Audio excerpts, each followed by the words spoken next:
Hello, everyone, and welcome to another installment of our career development webinar series. This one is titled Why Become a Mentor? And the social scientist community is here to join us. And I would just like to give everyone a minute to get settled before we begin the webinar.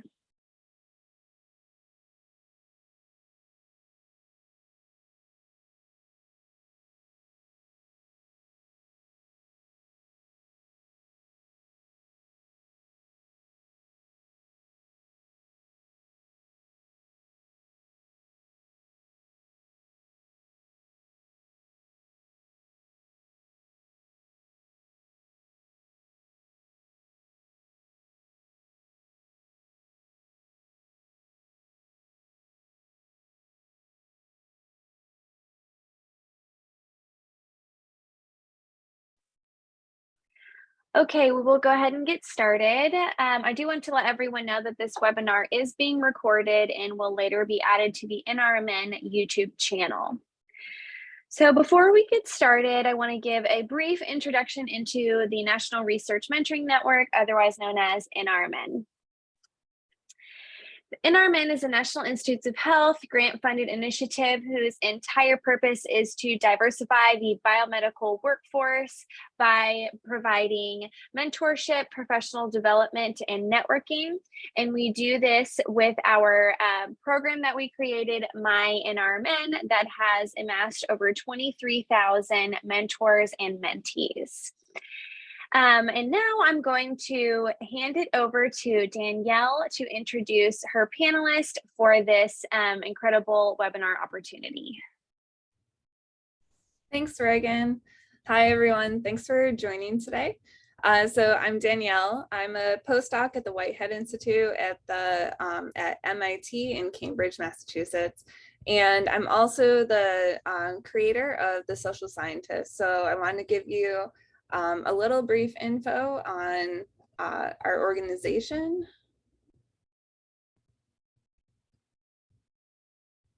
Oh.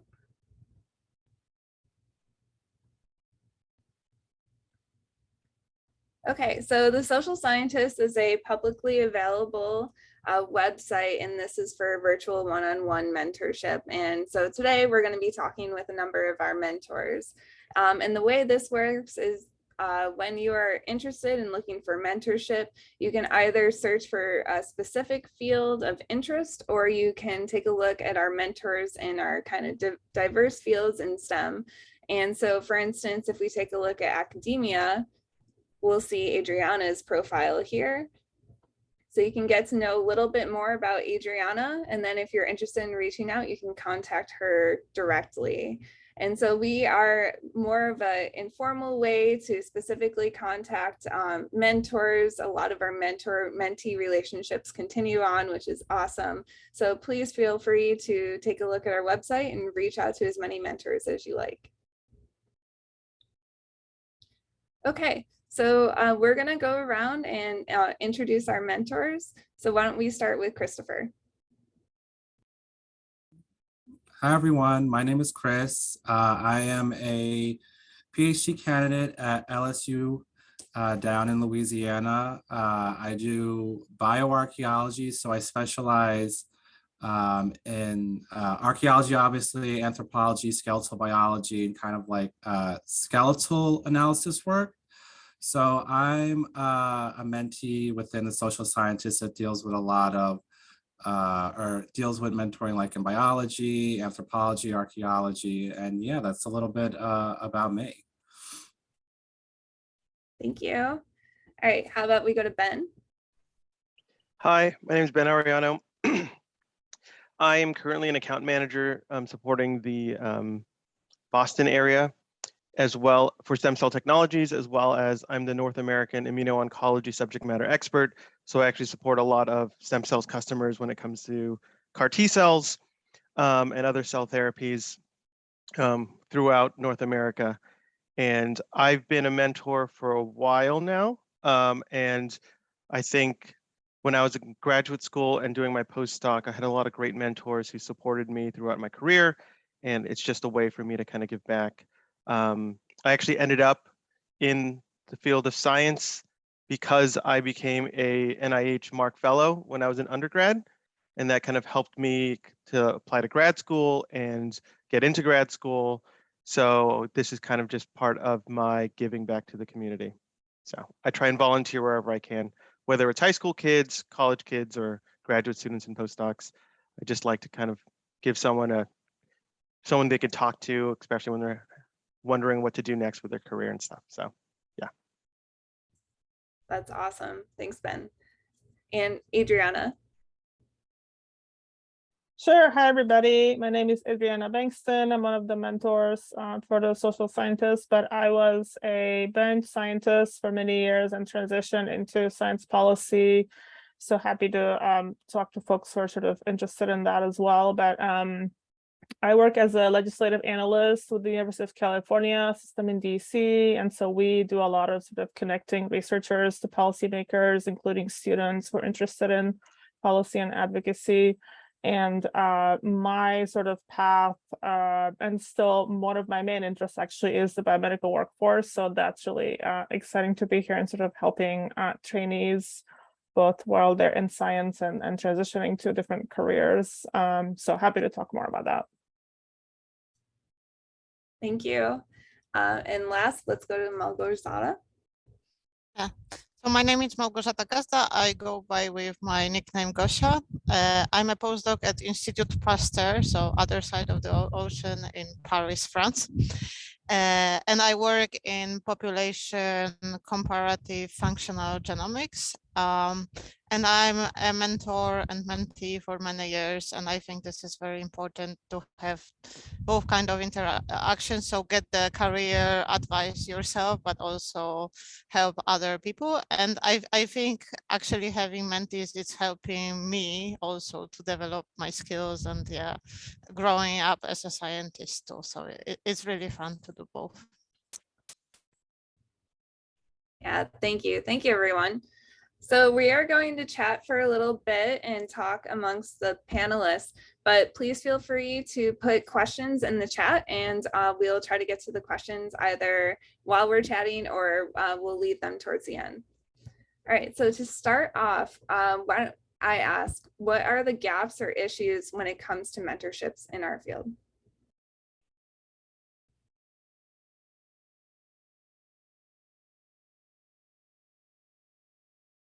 Anyone can jump in.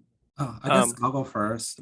So usually when it comes to like the gaps in mentorship and mentee seeking out a mentor within the field, there are, what I've experienced, there are gaps in terms of, you know, where to go to look for help, advice, and things like that within the field.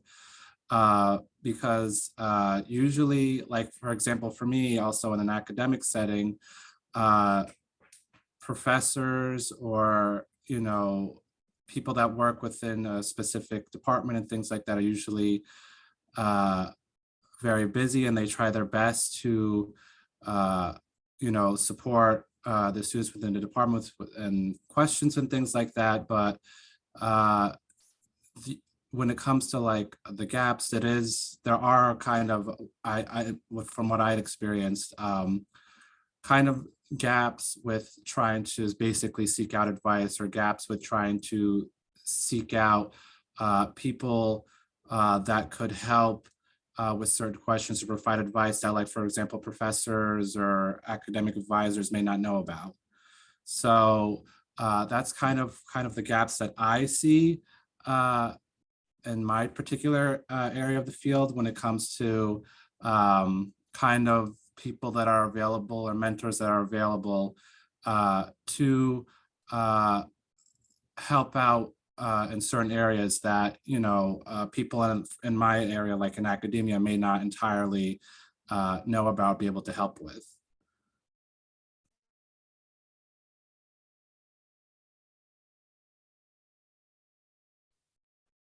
To kind of build on that, I know that when I was in grad school, you know, not every grad school program has this, but I went to UT Southwestern and we had a great like monthly program where we'd invite alumni to come in to kind of give a job talk about what they're doing now.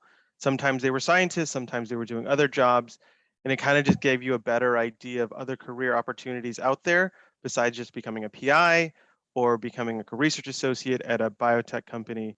There are consulting jobs, there are all kinds of field application jobs and other kinds of jobs that I think were really, really beneficial to hear about, to kind of give you an idea of maybe someone in that field of work that you could kind of maybe reach out to so you could start networking within that field. I know my current position was actually something that I discovered when at these kind of panels and things like that. So I think the more availability these types of talks are, or even just the ability to talk to people about the jobs that they do, are really, really important and can kind of maybe fill those gaps. And I think more programs are starting to kind of see that and kind of maybe offer that sometimes, but it's difficult, especially now with so many more people being remote and maybe not in lab as much as possible. So, but yeah, I think that's one of the major things is just access to, different types of careers that are out there outside of academia specifically. I completely agree. That's another reason why I wanted to create the social scientist was, it's great for our professors, our teachers to tell us about their career paths, but their career paths are into academia. And it's hard for them, unless they're in industry or in science communication, to really give us a good picture on how that field is. So talking to people outside the field is really important.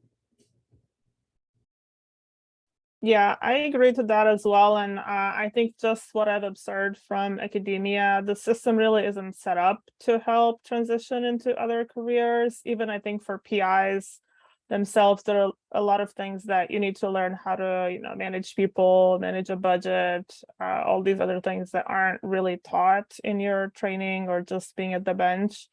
But I've observed that too, just for myself and other folks who transition out into policy or other things that they really had to kind of find their way out, and the advisors definitely didn't know really how to help. So I think, one of the things that I always advise trainees to look for other mentors who are not academics. That's actually, I sort of did that too, finding somebody who was kind of in higher ed, but wasn't really academic. To talk to them about different options, and these kinds of panels and discussions are helpful for sure. But I think, and we can talk about systemic change, the academic space, I think, isn't set up for mentorship for other fields. And, how do we kind of build that in to incentivize trainees to do it, but also the advisors, because that's a big issue that not only they don't know what options are there, but also they don't necessarily think it's important for them to develop or spend time on professional development activities. And that's a big issue, I think. And Adriana, what was your career path into science policy?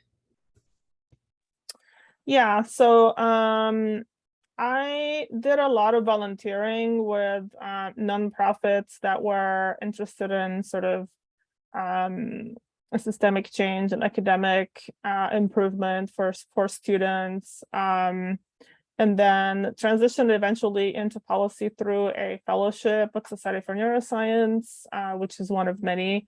But already I think some of the volunteering activities that I did helped sort of solidify some of my interests as I was going into this, because you have to write a good application and tell your story when you apply for the fellowship. Why do you want to do it, and where is it gonna get you? But I think my academic background actually, I think, was helpful, because now, as I said, I'm sort of at the nexus between researchers and policymakers, and helping students who are interested in this field is part of my interest, but also really involving them in policy and advocacy to advocate for issues that they care about, and we work with them as well, which is satisfying to see. So it's sort of come full circle, I guess. But that's, again, what I would recommend is following your interests, and if you're interested in sort of advocating for change in academia, which a lot of students are, that's something you can kind of use to figure out your path out of academia too. And Gosha, how is kind of the gaps in mentorship in Europe? Well, I think I can come back to the very beginning, what we haven't really touched yet. I think what everyone has problem in the beginning is to actually, first of all, realize that your supervisor doesn't have to be the only mentor. And it actually recommended that you seek out more help within the field, outside the field, following your interests, as Adriana said. And then when we identify the need for seeking mentors, then the second question is how to do that. And this is what Daniel addressed with social scientists. So that's a great tool. You can look for people in the fields that interest you, and maybe, you know, in different countries if you think moving somewhere else and so on. Yeah, and then just building the network and trying to figure out your path through this. I still think that even in more, like, if you are more advanced in your career, it's still not necessarily so easy to be sure like you have enough mentors, and you can always do better probably. And one more thing, I think what is important to realize, it's also because my impression is that a lot of students try to network with professors and seek out advice from professors, but actually what is a very important part of my mentoring network is actually peer mentoring, like people at your career stage on the same boat as you are, trying to find the way.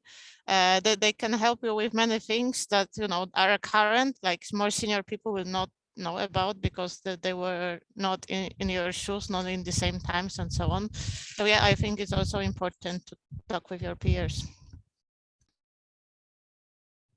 I think that's a great point about how you really are never at a stage in your career where you don't need mentorship.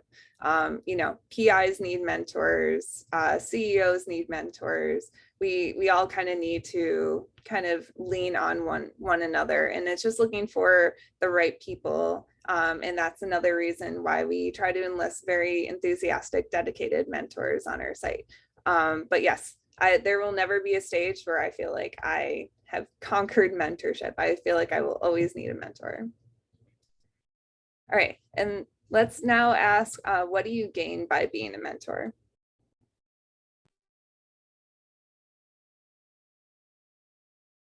So I can start maybe from my experience with the social scientists, but also more broadly. I think I've honestly learned a lot from my mentees in terms of what their needs are. And that's something to keep in mind when you're on the other side, that you really can understand their perspectives and what they need from you. And you may come in with an idea of what you think they need, but really asking the question of, you know, how can I help? Don't kind of come with preconceived notions of things, but really try to help them out and what their questions are going to be.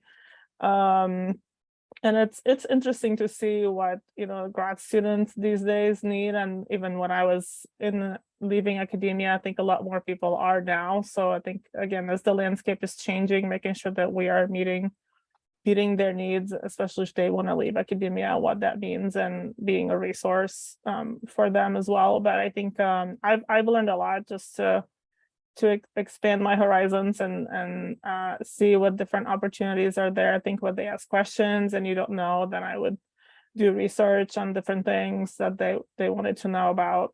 Then you can learn from that too.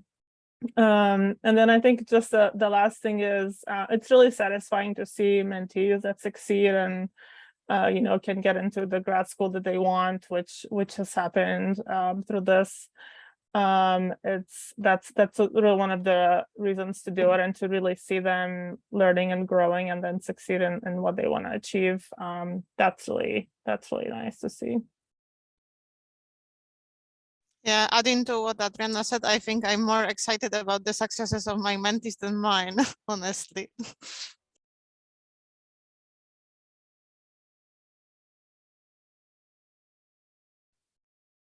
I genuinely just like giving back. Every year I get a ton of emails from, I'm Filipino and I have a very strong Filipino like family and network in like the Bay Area. And every springtime, I'm helping kids who got into college apply for grants, apply for scholarships to help pay for college.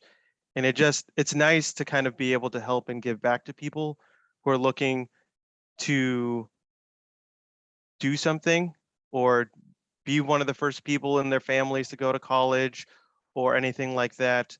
I know when I was super fortunate to be able to get a fellowship and go to college on that, and to be able to help other people kind of realize their dreams and what they're trying to do, I think is just very, very rewarding.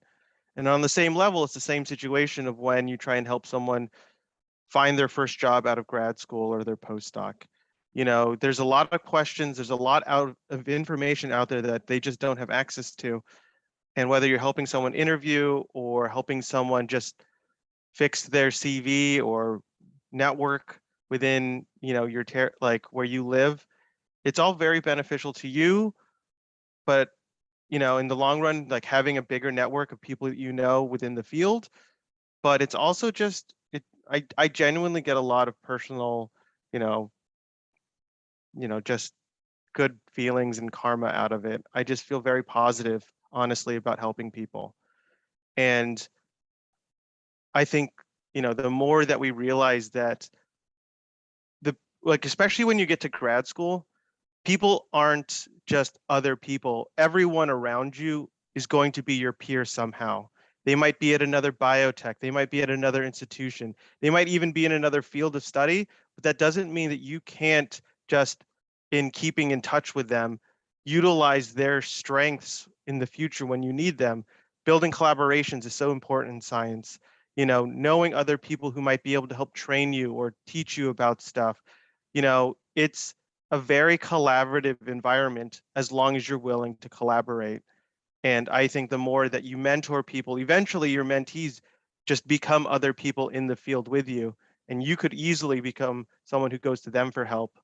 So I think it's just as important to kind of help people, because I think in the future they'd be willing to help you too. So That's awesome. I also kind of want to add on something you said earlier is kind of just how terrible the disparities are between resources, essentially all over the world. And it's really hard to see how many students struggle and either lose interest or they just don't have the resources to get into STEM. And that's so awesome that you're helping with things like CVs and applying for grants, because that really isn't accessible anywhere. So yeah, I hope that we can provide some of those resources across the world to kind of help continue careers in STEM for students.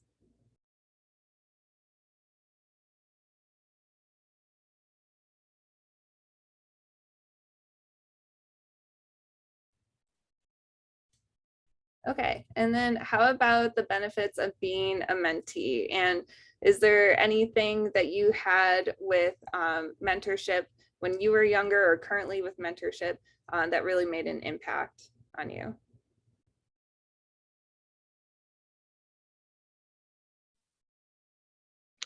I could go back to when I was in college, unsure of what I was going to end up doing.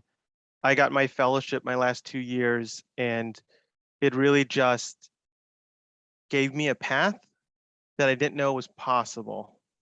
With my fellowship, I worked in a lab for 2 years, got experience. That experience helped me get into grad school, helped me be more competitive. I got a few grants that way, and as well as you just have access to resources. I didn't know about programs outside. I lived in the Bay Area my entire life. I figured I'd stay in the Bay Area, hopefully get into one of the top schools in that area for grad school. But when I was part of my program, I learned about all the different schools, and I ended up going to UT Southwestern because of my fellowship and meeting people and meeting the recruiters from UT Southwestern. And when I eventually interviewed there, really feeling at home with, the environment there. I think it's really easy for all of us to kind of just stay in our bubble. And it's really scary to kind of leave wherever you might have grown up or whatever field you stayed in. Having a mentor can really help ease the process of transitioning and learning something new. So I always say, find someone in the field, talk with people, network. It really does help kind of get you more comfortable faster so that you can kind of get up and running in, whatever you're trying to do. Yeah, I totally agree, especially, when you're a mentee seeking out a mentor or people, seeking out people for advice and things like that, it's good to keep building the network and expanding it because you'll get more avenues of advice, people helping you along the way in your career.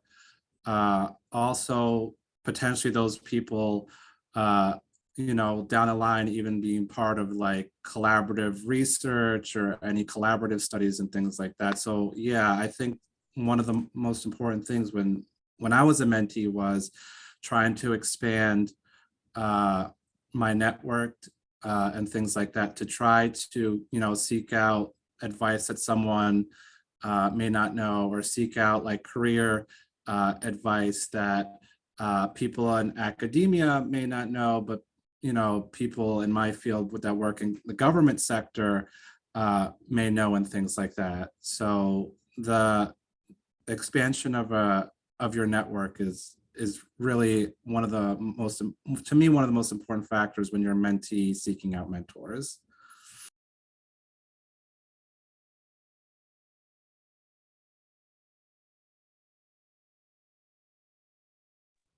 So I guess what I can add is I think it goes back and forth. Sometimes you'll be a mentee in certain cases and a mentor in other cases. I think having a few folks sort of stand out. My first real mentor I can think of was my graduate advisor, who was one of 2 female PIs in the department. And so she was a good role model in that sense. And I think I may have said this before, but she really helped me, think through how to do science. And I still use a lot of the skills that she taught me in terms of being organized and how to plan your week and all that sort of stuff. So, and then that really, again, now being in policy, there's different kind of mentorship to where even when I was in my fellowship, again, I felt like I sort of started over, because when you switch fields, it does feel like you're starting from scratch. And they really, again, mentored me and kind of took me under their wing and explained what it's like to do policy and what that means. And so again, I felt like a mentee in a different sense in that office, and that really helped with the next step. Also, where I am now, again, it's the same field, but I think every time you start a new job or a new field, again, you feel like you're new and starting from scratch. So having somebody to go to for advice, to explain sort of how things work, and that's been really helpful. Even in different sectors, there's a lot of commonalities there, but I think, and again, going back to what was said already, peer mentors have really been crucial for me as well. And I think that's the case when you're transitioning fields, that you can really help each other as you're with other people who are sort of at the same stage as you are. So definitely look for that as well. But I also think it's very beneficial what you can gain from your mentors. It's that your mentors might be more confident about you than you are. So in this way, I'm starting to apply for the faculty jobs now that I'm not sure I would have considered doing myself, because I thought, oh, maybe it's too early, but it's never the right time. But then talking with other people, like everyone was like, why don't you apply? Like, so yeah, why not? So yeah, I think this is also important. Not only don't stop yourself and let other people to maybe advise you what your strengths are and what you can actually do. That's awesome. Good luck on the job market. I'm also getting into that stage too. But likewise, I didn't really have the confidence to believe that I could be a PI. And it wasn't until my mentor, when she is a very blunt person, and when she says like she actually believes that I can do it, I believe her. But I kind of want to talk about the mentorship that I had with her. So I was a technician in her lab before graduate school. And then after I left her lab, we realized we had a lot in common. And then we have just become really close friends since. And she's been an amazing mentor. But one thing that I have with her, and what I hope more people can kind of normalize, is talking about failure. And in our field, it is constant failure. There's so much, and it can be daunting. It can be exhausting. And it's really good to talk to someone who has also gone through failure, and to try to talk about how to move on to the next step and to be persistent. You know, when I have a grant application that I don't get, or, you know, a rejection from a paper, what do I do? How do I stay in a good mental state to continue? One piece of advice that she gave me, which I love, is that she gives herself 1 week to get over a grant if it's denied, and 1 day to get over a paper if it's rejected. And then you just move on and keep pushing. And so I follow that timeline. I get upset, I get mad, and then I keep pushing on. And that's been honestly really good advice. So I really hope that we can talk more about failure and normalize it, because everyone has dealt with it. And it's just something that we need to get used to. If I can just build on that, I think some of the most important conversations I had with my mentors was learning about their failures, because I think there's not enough talking about that. And there's going to be rejection in life constantly.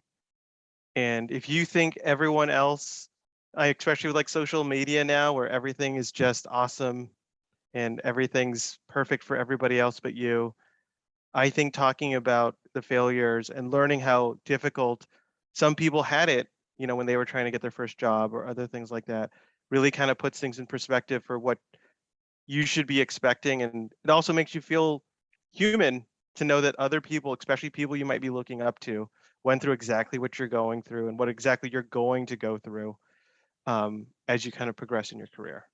So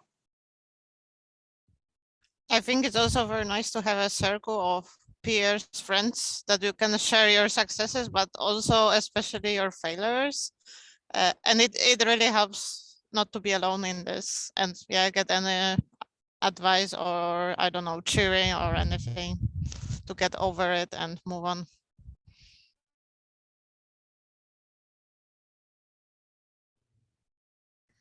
All right, and let's talk about, what do you find are the best practices for being an effective mentor?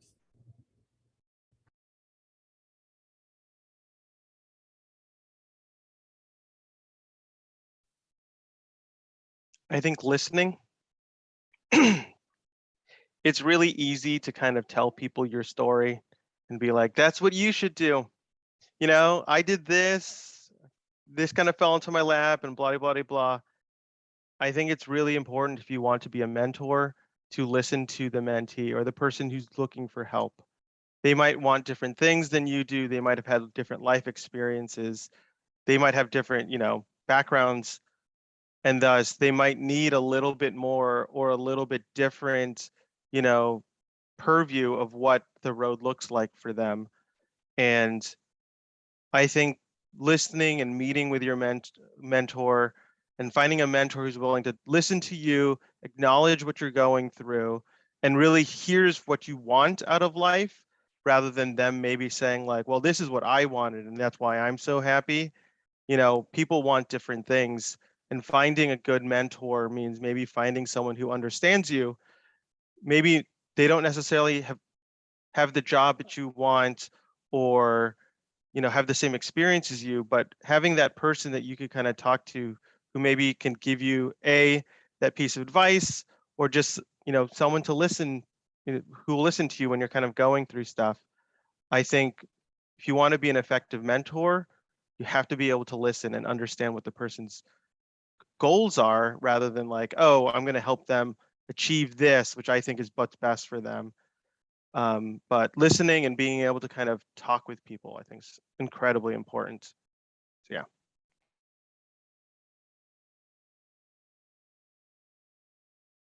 Yeah, I'll agree to that. From what I've observed again, and when I have students talk to me about science policy careers, I always say, what do you want to get out of this conversation? There's different, I've given a number of talks about my path and different things I've learned and things I've done. And so every time I have a discussion with a student, it's a different angle. If I want to learn more about this, so something else. I think it's helpful to set schedules and goals with them. If you can say, okay, how long is this going to be? What do you want to achieve by the end of the year, or something like that? And then that really depends on who you're talking to and why they're coming to you, right? So maybe, two graduate students aren't going to have the same questions because they want to get different things from the discussion.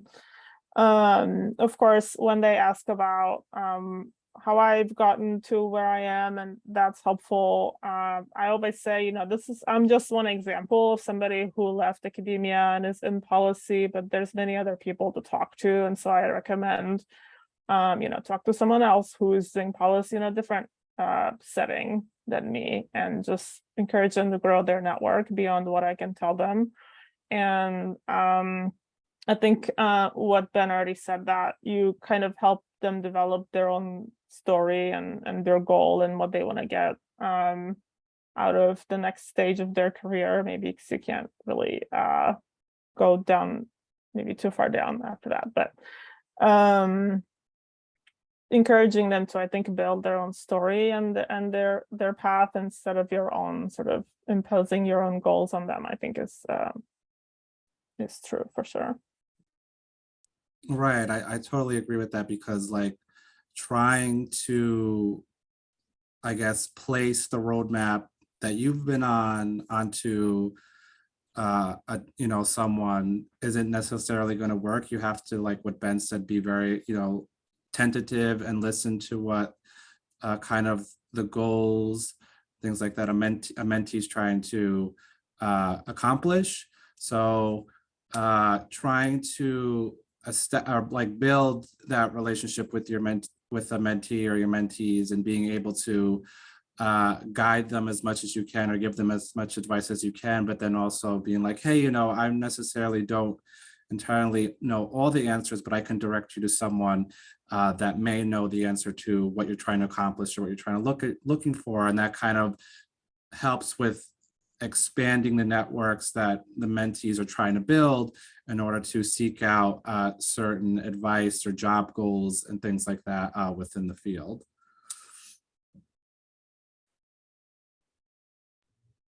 Yeah, and I think something that pretty much everyone brought up is that we need to think about each mentee as an individual person, and that you need to mentor them based on their specific needs.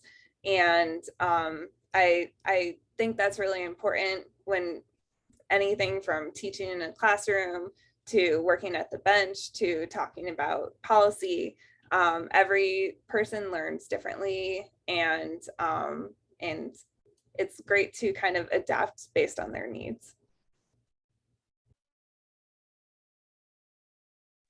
I think it's also important to be flexible and adjust to the needs of mentees, and especially talking like about students, if they need reference letters or things, be willing and able to provide them as needed. For example, I'm always stressed out about references letters myself. And I think I can second everything what was said here. I'm not sure I have anything more to add.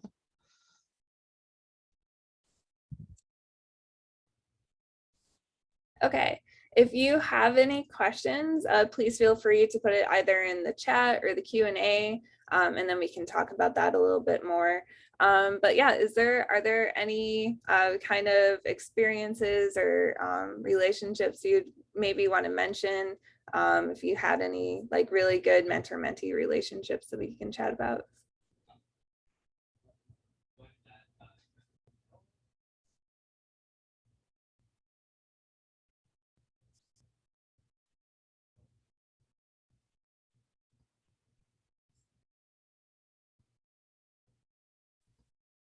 I guess I could maybe tell a story if people are still thinking of questions. When I was leaving my postdoc, I had the opportunity to either join Stem Cell or to join a small biotech company in the Boston area. And my PI at the time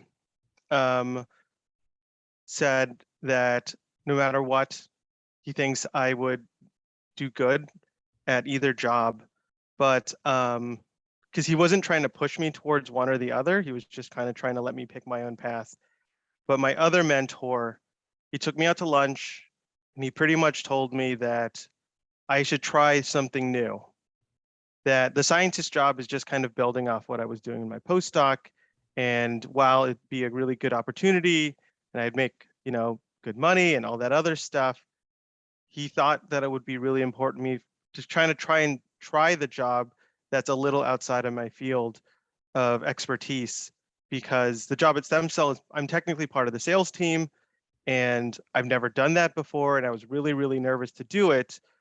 He thought I would be good at it, but more importantly, he thought that no matter what, I should try it for 2 to 3 years. And then worst case scenario, if I wanted to, I could go get a science job. If it wasn't for me, it's not for me, and I could easily leave. But I think, especially if you have a degree in biomedical sciences, or if you're interested in something and maybe you don't have the right experience, or you don't have, that 1 to 2 years of doing that, you should try it anyways and try and apply for those jobs, because you'd be surprised, how much training you get with the new positions and things like that. And I love what I do now. And I don't necessarily know whether I'd be happy at my previous positions, because I think, sometimes being at the bench isn't for everybody. And I was definitely feeling that when I was in my grad school, and I was definitely feeling that even more when I was in my postdoc. And it is a little bit scary to try something new, but you should all know that just because you take some job this way or that way, doesn't mean you can't go back to what you're more comfortable with. You should be willing to try new things, especially, in this field, because our experience really does translate across multiple fields and all kinds of different jobs and stuff like that. So don't be afraid to try something new. That's great advice. I also agree too. Like biotech is awesome. There's so many opportunities. And then kind of when you look at academia, the norm is to right out of your postdoc, you get an academic position, and then that's where you are until you die. And it's not really the case anymore. We need to look at academia as we are giving it a chance. We are, look at it as a small commitment and then reassess. Are you happy? You can always move to a different university. You can always move to a different job market. You really need to consider, your happiness, your work-life balance, and don't ever be afraid to try something new. So completely agree with you, Ben. Okay, so we have a question from Michael. How do you advise individuals as whether issues are general for everyone or impact them because they are a minority entering a rigid field?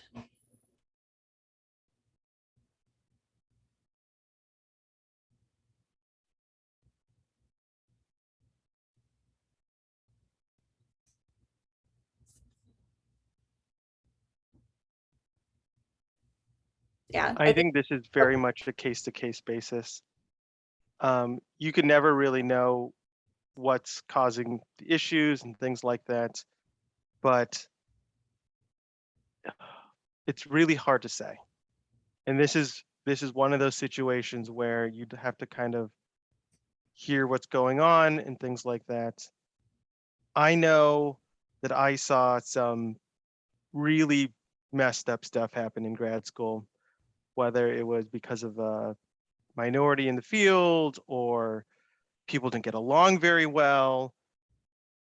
I will say this, some people are just difficult people to work with or work for, and that could come off as general issues, or that could just come off as someone specifically not liking you. So it's difficult. It really is difficult to say. And typically when I'm mentoring someone, and I'm going to say this to everybody here, and I hope you all listen. The most important thing about your own personal success and work is finding the right workspace for you. I have always put, do I get along with my PI, whether it was my grad school or my postdoc, as number one priority, because that is the one person I have to get along with. With my current job, I interviewed at a lot of different places, and I turned down a few places primarily because I just didn't get along with the manager or the senior people or things like that. They were great opportunities, but they weren't the right opportunity for me. Finding the right workspace, the right company that you believe in what they're trying to do, the right work group, the people you see day in, day out, those are the people who are going to affect you most, whether it means you're excited to go to work or you dread going to work. And thus, when you're interviewing, when you're trying to find that next step, that next job, whatever it might be, make sure you are seeing and thinking about that rather than, oh, I need to get this job because I just need to break into the field, or I need to get this job because I just want to get out of my current situation. Just because you leave one situation for another doesn't necessarily make it good. I stress to everybody, be very picky with who you choose to work with and work for, because I've been with my company for almost 4.5 years, and I genuinely don't think I can leave for anything else other than another amazing group of people to work for. It is unbelievably great knowing that I am supported by my managers and my bosses, as well as the other people I work with. I wouldn't trade, getting more money or stock options or anything like that for the peace of mind that I get every day working with people I enjoy. So keep that in mind throughout your entire life and all the different careers you might have. And so if you're willing to share, could you talk a little bit more about like being Filipino and kind of what resources were available to you that might be different from, a typical cis white male? I was pushed to go into science because I was told to become a nurse because I was good at science, and that's what Filipinos do. They become nurses. When I was in college, I wasn't sure I wanted to become a nurse, and I was thinking maybe going to med school. And when I started going the pre-med route, I met all these people who kind of supported me, and that's how I became a fellow, a Mark Fellow. And I was working in the lab, planning on going to med school, maybe doing like a MD, PhD program.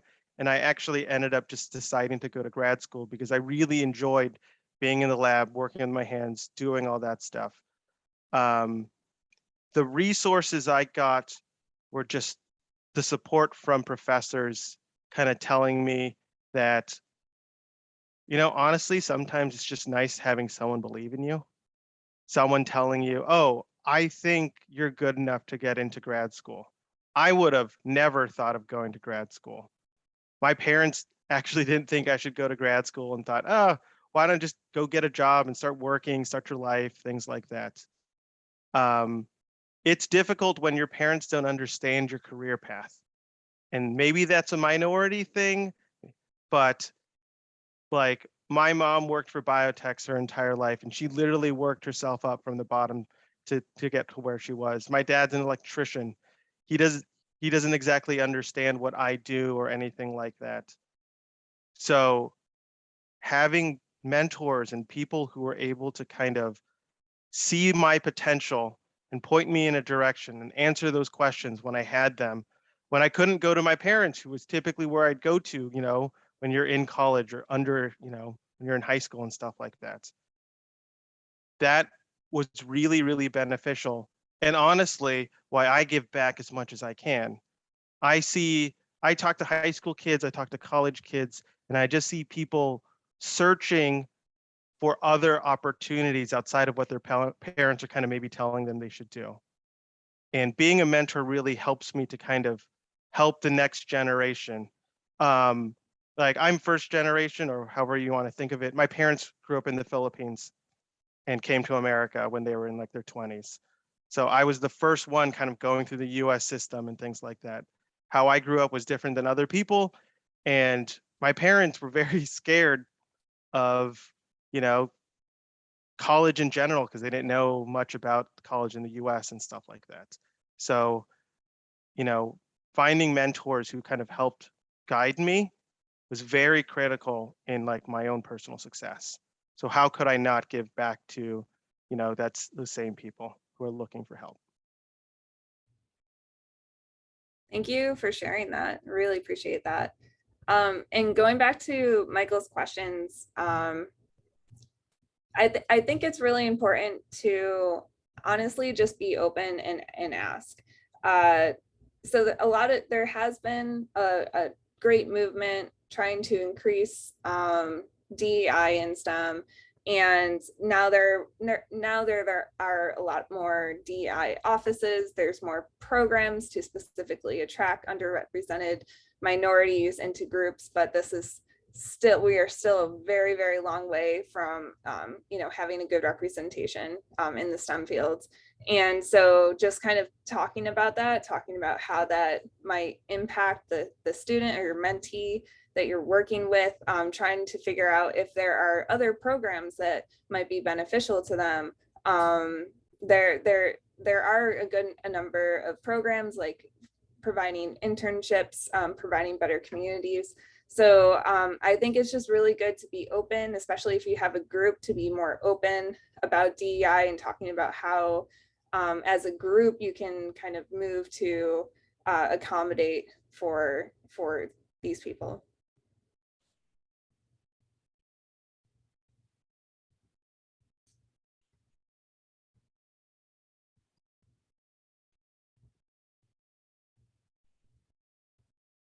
Okay, and then if we don't have any more questions, oh, sorry, one more question.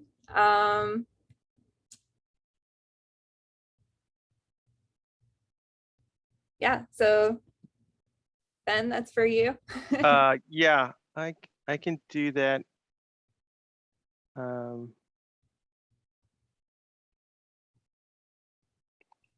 I'll connect on LinkedIn with you, and then we can kind of just chat. But yeah. Okay, great.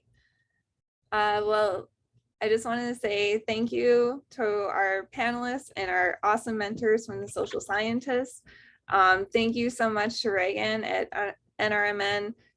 Please take a look at the My NRMN, setting up a profile there, becoming a mentor, mentee, connecting with people on their website, and then take a look at our website, reach out to our mentors. You can also consider becoming a mentor with us too. Thank you, Danielle. And on behalf of NRMN, we just want to thank you all for being a part of this panel. It was an incredibly important discussion.